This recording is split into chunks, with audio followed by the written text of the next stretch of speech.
इकरा चौधरी। धन्यवाद अध्यक्ष महोदया। आज हमारे राष्ट्रगीत के 150 वर्ष पूरे होने पर हो रही महत्वपूर्ण चर्चा में गर्व के साथ एक भारतीय होने के नाते मैं अपने विचार रखना चाहती हूँ।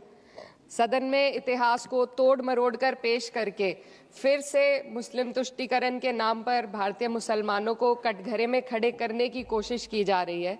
लेकिन मैं सदन में बताना चाहूँगी कि हम भारतीय मुसलमान जिन्ना के आह्वान को ठुकराकर अपने इस प्यारे वतन की मिट्टी के साथ मजबूती से जुड़े रहे। हमने महात्मा गांधी, बाबा साहब डॉक्टर भीमराव अंबेडकर, रविंद्रनाथ टैगोर जी, सुभाष चंद्र बोस जी, मौलाना अबुल कलाम आज़ाद, अशफाक उल्लाह खां साहब के विचारों को अपनाया। हम भारतीय मुसलमान इंडियंस बाय चॉइस हैं, बाय चांस नहीं।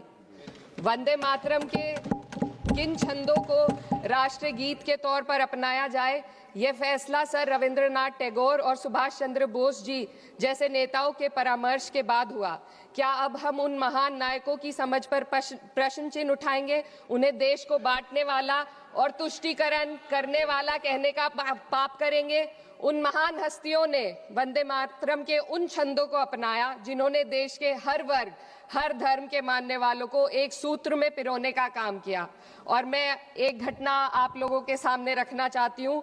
वर्ष 1998 में उत्तर प्रदेश सरकार के मंत्री रविंदर शुक्ला जी ने स्कूलों में राष्ट्रगीत को गाना अनिवार्य कर दिया था। लेकिन तब के तत्कालीन प्रधानमंत्री अटल बिहारी वाजपेयी जी ने, जो उस समय लखनऊ के दौरे पर थे, उत्तर प्रदेश सरकार के इस फैसले पर नाराजगी जताई और यूपी सरकार ने राष्ट्रगीत को अनिवार्य करने वाले मंत्री को बर्खास्त कर दिया था।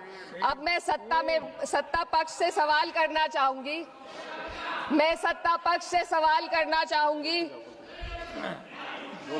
बोलने दीजिए। मैं सत्ता पक्ष से सवाल करना चाहूंगी कि जो विजन आजादी के समय के लोगों का था राष्ट्रगीत को स्वेच्छा पर छोड़ने का, उसी का अनुसरण माननीय अटल बिहारी वाजपेयी जी ने किया, तो क्या वे भी मुस्लिम तुष्टीकरण कर रहे थे? जी नहीं, अटल बिहारी वाजपेयी जी राजधर्म निभा रहे थे। देश में सब धर्मों को एक साथ लाना, सबके जज्बात का एहसास करना ही सबसे बड़ा राष्ट्रवाद है। माननीय अध्यक्ष महोदया, आज हमें वंदे मातरम के असली भाव को समझना जरूरी है। यह गीत तो देश के जल, जंगल, जमीन, हरियाली और निर्मल हवा की वंदना को समर्पित है। यह भारत की जन जन की मंगल कामना करता है कि भारत का हर नागरिक स्वस्थ रहे, सुरक्षित रहे और सम्मान के साथ जी सके। सुजलाम सुफलाम का अर्थ है, सुनिए, ऐसा देश जहां स्वच्छ और पर्याप्त जल हो, जहां नदियां जिंदा हो, बहती हो, जीवन देती हो। अध्यक्ष महोदय, लेकिन अब जरा यमुना का हाल देखिए। दिल्ली प्रदूषण नियंत्रण समिति की 2025 की रिपोर्ट बताती है कि यमुना के कई हिस्सों में बीओडी स्तर 127 mg पर लीटर है तक पहुंच चुका है, जबकि किसी जीवित नदी के लिए ये 3 mg पर लीटर से कम होना चाहिए। ये सिर्फ नदी का संकट नहीं है, ये किसान का संकट है। नमामि गंगे के नाम पर हजारों करोड़ रुपए खर्च हो गए, लेकिन सच्चाई ये है कि आज भी गंगा और यमुना के किनारे किसान मजबूरी में उसी जहरीली पानी से खेती कर रहा है। वही जहर अनाज में उतरता है और वही जहर किसान की जिंदगी को धीरे धीरे खत्म कर देता है। अध्यक्ष महोदय, जब पानी जहर हो जाएगा तो सुजलाम कैसे होगा? जब किसान बर्बाद होगा तो सुफलाम कैसे होगा? मलयज शीतलम, मलय का अर्थ है मलय पर्वत से बहने वाली ठंडी, सुगंधित, चंदन जैसी हवा जो जीवन देती है, बीमारी नहीं।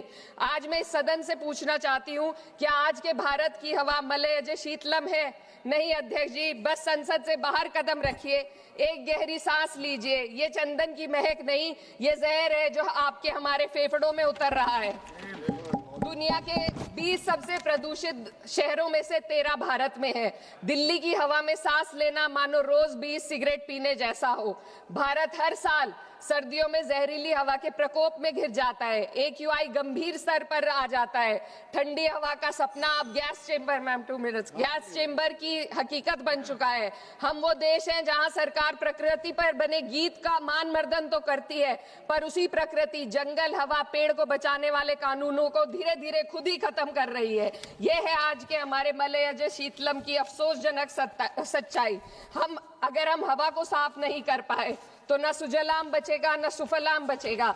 माननीय अध्यक्ष महोदया, सस्य श्यामलम का अर्थ है ऐसा देश जहां उपजाऊ जमीन हो, जहां खेत फसल से भरे हो और किसान कर्ज और निराशा में न डूबा हो।